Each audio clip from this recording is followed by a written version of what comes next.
नमस्कार दोस्तों, बहुत बहुत स्वागत है आप सभी का एग्रीकल्चर स्टडी अड्डा में। और दोस्तों, ये वीडियो है बीएससी एग्रीकल्चर 6 सेमेस्टर के लिए, जो कि beneficial insect and paste of horticultural crops and there management का है। और दोस्तों, इस वीडियो का खासियत विशेषता ये है कि दोस्तों इस वीडियो में मधुमक्खी पालन से संबंधित 20 ऐसे प्रश्नों को लाया गया है जिसका गारंटी है पेपर में आना। दोस्तों ठीक है दोस्तों, इसमें से कम 5 प्रश्न जरूर फंसेंगे। तो दोस्तों, आप लोगों से यही रिक्वेस्ट रहेगा कि प्लीज़ आप लोग इस वीडियो को अंत तक जरूर देखें, ठीक है।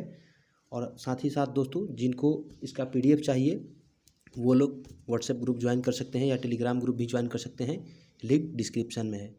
और दोस्तों, वीडियो को शुरू करें उससे पहले आप लोगों से रिक्वेस्ट है कि प्लीज़ आप लोग इस वीडियो को ज़्यादा से ज़्यादा लाइक करें और इसी तरह के वीडियो देखने के लिए हमारे चैनल को भी सब्सक्राइब करें, ठीक है दोस्तों। तो चलते हैं अपने वीडियो के मुख्य टॉपिक पर। तो दोस्तों, हम लोग पहुंच चुके हैं वीडियो के मुख्य टॉपिक पर। और दोस्तों, एक बात और सुन लीजिए ध्यान से। मेरा चैलेंज है कि आप लोग इस वीडियो को देख लेंगे पूरा शुरू से लेकर अंत तक, तो आप लोगों को और किसी वीडियो को देखने की ज़रूरत नहीं पड़ेगी मधुमक्खी पालन संबंधित प्रश्नों को समझने के लिए, ठीक है दोस्तों। तो चलिए समझते हैं बारी बारी से सभी प्रश्नों को। और दोस्तों, पहला प्रश्न क्या है? सबसे छोटी मधुमक्खी कौन सी है? यानी दोस्तों, आप लोगों से पूछा जा सकता है कि सबसे छोटी मधुमक्खी कौन सी है दोस्तों। तो जिसको हिंदी में बोला जाता है डम्फर मधुमक्खी और इंग्लिश में बोला जाता है, इसका वैज्ञानिक नाम क्या है दोस्तों? मेलिपोना स्पीसीज, ठीक है दोस्तों। ये हिंदी में डम्फर मधुमक्खी जिसको बोलते हैं वो क्या होता है? सबसे छोटी मधुमक्खी होती है। और इंग्लिश में मेलिपोना स्पीसीज इसका वैज्ञानिक नाम हो गया, ठीक है। और आगे देखते हैं। और आगे है दोस्तों, सर्वाधिक शहद किस मधुमक्खी से प्राप्त होता है? तो दोस्तों, सर्वाधिक शहद किस मधुमक्खी से प्राप्त होता है? इसको हिंदी में बोला जाता है भृंग मधुमक्खी और इंग्लिश में एपिस फ्लोरिया, ये इसका वैज्ञानिक नाम हो गया। एपिस फ्लोरिया नामक जो मधुमक्खी होता है इसे इटालियन बी या यूरोपियन बी भी बोला जाता है। यानी एपिस फ्लोरिया से सर्वाधिक मधुमक्खी या शहद का उत्पादन होता है। और दोस्तों, इसको हिंदी में भृंग मधुमक्खी बोला जाता है, ठीक है। तो आप लोग हिंदी इंग्लिश दोनों को समझते जाइए। और आगे देखिए, आगे है गोल नृत्य यानी राउंड डांस के लिए कितना दूरी होता है? यानी दोस्तों, मधुमक्खियाँ जो होती है वो राउंड डांस, यानी दोस्तों जो मधुमक्खियाँ छत्ते छोड़ के निकलती है बाहर फूड सर्वे के लिए, तो दोस्तों वो जब गोल गोल घूमती है तो उसका दूरी कितना होता है दोस्तों? इसका दूरी होता है 50 मीटर। यानी राउंड डांस का डिस्टेंस कितना होता है? 50 मीटर। ये क्यों होता है? फूड सर्वे के लिए होता है, यानी भोजन को खोजने के लिए ये होता है, ठीक है। और आगे देखते हैं।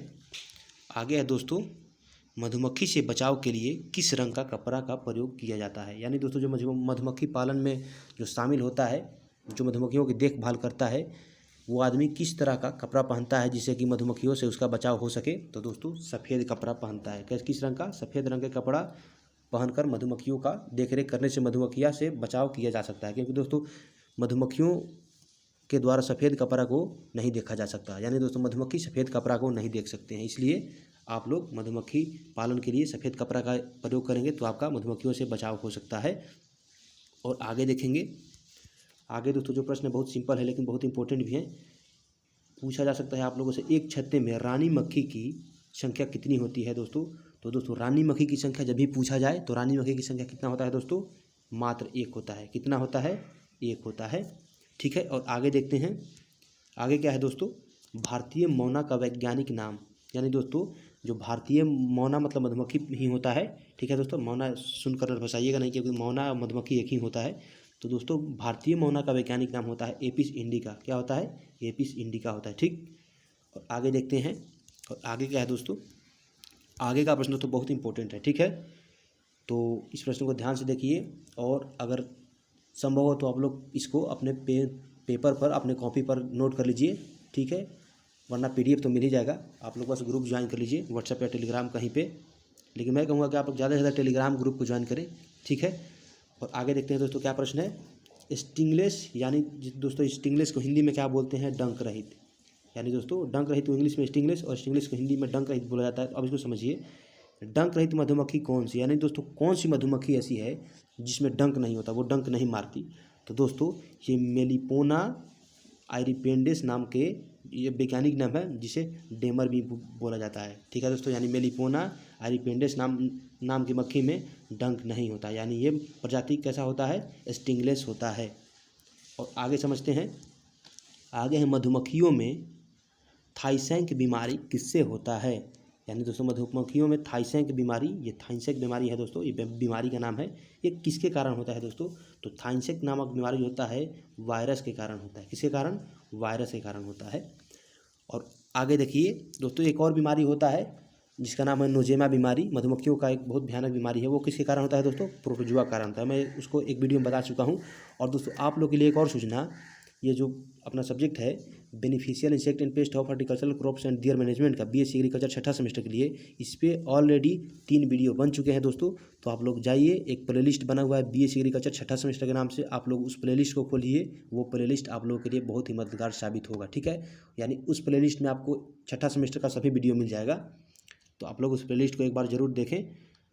और थाइसैक बीमारी किसके कारण होता है दोस्तों? तो वायरस के कारण होता है। और इसके आगे क्या लिखा है दोस्तों? चैनल का नाम लिखा है। अब चैनल के नाम पे ध्यान मत दीजिए, आगे आइए आप लोग। और आगे क्या है दोस्तों? Family of honey bee. यानी दोस्तों ये पूछा जा रहा है आप लोगों से, हनी बी यानी जो मधुमक्खियाँ होती है वो किस कुल की होती है? तो दोस्तों ये एपिडी कुल की होती है। किस कुल की? एपिडी। इसको इंग्लिश में कैसे लिखेंगे? APIDAE, जैसा कि यहाँ पर आप लोग देख सकते हैं। यानी दोस्तों मधुमक्खी किस कुल की है? एपिडी कुल की है। और आगे देखेंगे, और आगे है दोस्तों, आगे का प्रश्न तो बहुत इंटरेस्टेड है, इसको पेपर में पूछा जा सकता है, मेरा 90% गारंटी है, ठीक है। तो आप लोग इसको समझिए ध्यान से। प्रश्न क्या है दोस्तों? जब पुरानी रानी मक्खी मर जाती है, ध्यान दीजिए यहाँ पे, यानी जब पुरानी रानी मक्खी मर जाती है या अंडे देना बंद कर देती है, तो उस स्थान को भरने के लिए नई रानी मक्खी आती है, तो उसे क्या कहते हैं? यानी दोस्तों आप लोगों से पूछा जा सकता है कि अगर एक छत्ते से पुरानी मक्खी जो है वो या तो मर जाती है, पुरानी रानी मक्खी जो है या तो मर जाती है या तो वो अंडे देना बंद कर देती है, और उस स्थान को भरने के लिए जब नई रानी मक्खी आती है तो दोस्तों उसको क्या कहेंगे? उसको बोला जाएगा दोस्तों सुपर सीडर। आप लोग इसको बिल्कुल ध्यान से देखिएगा, ये मेरा गारंटी है कि ये प्रश्न पेपर में आएगा ही आएगा, ठीक है दोस्तों। यानी जब पुरानी रानी मक्खी को मरने के बाद या जब अंडा देना बंद कर देती है, उसके बाद जब नई रानी मक्खी आती है तो दोस्तों उसको सुपर सीडर के नाम से जाना जाता है, ठीक है। और आगे देखते हैं। अभी दोस्तों अभी आधा प्रश्न बाकी है, आप लोग भागने का बिल्कुल मत सोचिएगा, क्योंकि दोस्तों बहुत नुकसान हो जाएगा आप लोगों को। गाना सुनने से अच्छा है, गाना सुनने से अच्छा ये है कि आप लोग इस वीडियो को देख लीजिए, क्योंकि ये वीडियो आप लोग के लिए बहुत ही मददगार साबित होगा। तो आइए समझते हैं अगला प्रश्न क्या है।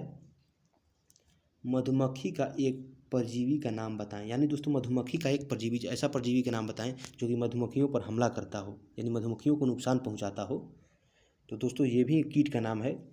तो दोस्तों मधुमक्खियों का एक परजीवी इस प्रकार है, जैसा कि यहाँ पे आप लोग देख सकते हैं, गलेरिया मेलोनेला। गलेरिया मेलोनेला ये वैज्ञानिक नाम है किसका? Greater wax moth. यानी जो कीट का नाम है, परजीवी कीट है वो, उसका नाम है ग्रेटर वैक्स मोथ, और इसका वैज्ञानिक नाम क्या है दोस्तों? गलेरिया मेलोनेला, ठीक है। और आगे देखते हैं। और आगे दोस्तों आगे है ऑर्डर ऑफ हनी बी। यानी दोस्तों आप लोगों से पूछा जा रहा है मधुमक्खी किस गण के अंतर्गत आती है, जिसे हिंदी में दोस्तों गण बोला जाता है। गण, बंदूक वाला गण नहीं, गण बोला जाता है। तो दोस्तों मधुमक्खियों का ऑर्डर कौन सा होता है? तो होता है हाइमेनोप्टेरा।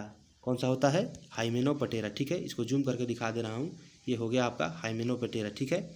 तो ये हो गया क्या? मधुमक्खियों का ऑर्डर हो गया। अब आगे देखिए, आगे क्या है दोस्तों? सब ऑर्डर ऑफ हनी बी। यानी दोस्तों आप लोगों से पूछा जा रहा है, हम लोगों ने ऑर्डर को पता किया जो होता है हाइमेनोप्टेरा, और यहाँ पे सब ऑर्डर के बारे में पूछा जा रहा है दोस्तों। तो मधुमक्खिया का सब ऑर्डर कौन सा होता है? तो वो होता है दोस्तों एपोक्रीटा। क्या होता है? एपोक्रीटा होता है, ठीक है। आप लोग इसको ध्यान से देख लीजिएगा, ये तमाम प्रश्न बहुत ही महत्वपूर्ण है। ऐसा नहीं कि जो प्रश्न को मैंने शुरू में बताया वो पेपर में आएगा और लास्ट में बताया वो नहीं आएगा। इसीलिए मैं बोलता हूँ कि आप लोग वीडियो को अंत तक जरूर देखें, क्योंकि दोस्तों सब प्रश्न उतना ही महत्वपूर्ण है, ठीक है। तो आगे समझते हैं। और आगे क्या है दोस्तों? Attacker honey bee. यानी दोस्तों हमलावर मधुमक्खी। दोस्तों हमलावर मधुमक्खी कौन सा होता है? यहाँ पे नीचे में नाम लिखा हुआ है एपिस डोर्साटा। ये क्या है? एक प्रजाति का वैज्ञानिक नाम है किसका? जो कि हमला करती है, यानी हमलावर मक्खी एपिडोर्सेटा, जिसको हिंदी में सारंग मधुमक्खी बोला जाता है, ठीक है। और इसको इंग्लिश में एक और नाम से भी जाना जाता है, रॉक बी। यानी दोस्तों रॉक बी जो होता है वो अटैकर मधुमक्खी या हमलावर मधुमक्खी होती है, ठीक है, जिसका वैज्ञानिक नाम क्या होता है? एपिस डोर्सेटा, और इसको हिंदी में सारंग मधुमक्खी बोला जाता है, ठीक है। और आगे देखते हैं। आगे है दोस्तों शहद में फ्रक्टोज की मात्रा। दोस्तों यहाँ पे आप लोगों से पूछा जा रहा है कि जो शहद होता है उसमें कितना प्रतिशत फ्रक्टोज होता है। और दोस्तों फ्रक्टोज जो होता है वो चूँकि शर्करा होता है जो कि फूलों के प्रकंद होता है उससे, या जो होता है उसका पोलन ग्रेन, उससे मधुमक्खियाँ एकत्र करती है। तो मरकंद होता है, सॉरी प्रकंद नहीं होता है, मरकंद होता है। तो दोस्तों जो फ्रक्टोज होता है वो टोटली क्या होता है, शर्करा होता है। और अब समझते हैं कि कितना प्रतिशत शर्करा होता है शहद में। तो दोस्तों 40% होता है। कितना? 40% होता है आपका फ्रक्टोज। और दोस्तों आगे देखेंगे, आगे है टाइप ऑफ विंग, यानी दोस्तों मधुमक्खियों में पंख के प्रकार। यहाँ पे हिंदी में भी लिख दिया गया है। तो दोस्तों मधुमक्खियों में पंख का प्रकार, आप लोग इस पर ध्यान दीजिए थोड़ा सा, इसको और थोड़ा छोटा कर लेना ब्रश को। और देखिए क्या है दोस्तों, जो पंख होता है मधुमक्खियों में दो तरह का होता है, दो तरह का। पहला क्या है, फोर विंग, यानी फोर विंग मतलब अग्र पंख हो गया, ठीक है। और दूसरा क्या है, हाइंड विंग, यानी पिछला पंख हो गया। यानी दोस्तों पंख के बारे में पूछा जाए आप लोगों से तो मधुमक्खियों में दो तरह का पंख होता है। फर्स्ट होता है फोर विंग और सेकेंड होता है हाइंड विंग। और इसको हिंदी में पूछा जाए तो फोर को आप अग्र बोलेंगे और हाइंड का मतलब पिछला पंख बोलेंगे, ठीक है। और आगे देखिए, परागकण एकत्र किसके द्वारा किया जाता है। दोस्तों मधुमक्खियों का किस अंग द्वारा परागकण को एकत्र किया जाता है। तो दोस्तों उसको क्या बोला जाता है दोस्तों, फोरेजियल बोला जाता है। यानी जिसके द्वारा मधुमक्खियाँ क्या करती है, परागकण को या मरकंद को इकट्ठा करती है, उसको क्या बोलेंगे, फोरेजियल बोला जाएगा, ठीक। और आगे देखिए, आगे है दोस्तों number of drone in one hive, यानी दोस्तों इसको हिंदी में इस तरह से पूछा जा सकता है, यानी एक छत्ते में ड्रोन की संख्या कितनी होती है। तो दोस्तों एक छत्ते में ड्रोन मधुमक्खियों की संख्या करीब 200 से 300 होता है, यानी 200 से 300 ड्रोन्स पर हाइव होता है। और आगे देखिए, और दोस्तों ड्रोन के बारे में और थोड़ा जान लीजिए। जो ड्रोन होता है ये मेल होता है, यानी दोस्तों ये क्या होता है, ये नर मधुमक्खी होता है, लेकिन ये अनफर्टिलाइज होता है, ठीक है। अनफर्टिलाइज एग होता है, इसलिए ये रिप्रोडक्शन के लिए उपयोगी नहीं होता है। लेकिन अगर बात किया है ड्रोन का, यानी ड्रोन मधुमक्खियों की संख्या का, तो कितना होता है एक छत्ते में, करीब 200 से 300, ठीक है। और आगे देखते हैं, आगे क्या है दोस्तों, मधुमक्खी नृत्य का खोज किसने किया। यानी दोस्तों आप लोगों से इस प्रश्न को इंग्लिश में इस टाइप से पूछा जा सकता है। यानी दोस्तों मधुमक्खी नृत्य को इंग्लिश में क्या बोलेंगे दोस्तों, डांस लैंग्वेज। यानी दोस्तों डांस लैंग्वेज का खोज किसने किया। तो दोस्तों डांस लैंग्वेज जो है मधुमक्खियों में, उसका खोज प्रोफेसर कार्ल्स फोन फ्रिश नामक वैज्ञानिक ने किया। कौन? प्रोफेसर कार्ल्स फोन फ्रिश नामक वैज्ञानिक ने मधुमक्खियों का नृत्य, यानी जिसको दोस्तों बोला जाता है डांस लैंग्वेज का खोज किया, ठीक है। अब इस वैज्ञानिक के नाम को याद करने के लिए एक साधारण ट्रिक है, कार्ल मार्क्स का नाम आप लोग जरूर सुने होंगे, तो इसी से रिलेटेड है, कार्ल्स फोन फ्रिश, ठीक है। और आगे देखेंगे, और आगे क्या है दोस्तों, वेगल डांस। वेगल डांस जिसको हिंदी में बोला जाता है दोस्तों पुच्छ अभिदोली नृत्य। यानी दोस्तों ये वेगल डांस को हिंदी में क्या बोलते हैं, पुच्छ अभिदोली नृत्य किस आकार का होता है। यानी दोस्तों जो मधुमक्खियाँ होती है वो जब छत्ते छोड़कर बाहर निकलती है फूड सर्वे के लिए, तो दोस्तों वो दो तरह से बाहर निकलती है। एक होता है राउंड डांस, जिसको मैंने शुरू में बताया, और एक होता है वेगल डांस। तो दोस्तों वेगल डांस में मधुमक्खियाँ किस आकार में नृत्य करती है दोस्तों, तो मधुमक्खियाँ जो होती है वो लाइक 8 स्ट्रक्चर, यानी दोस्तों 8 के आकार के रूप में मधुमक्खियाँ क्या करती है, नृत्य करती है। अब मैं आपको समझाता हूँ चित्र के माध्यम से। ये मधुमक्खी का छत्ता हो गया, यहाँ से मधुमक्खी निकली इधर और इधर आई, और यहाँ पे फिर ऐसे गई और फिर अपने छत्ता के पास पहुँच गई, ठीक।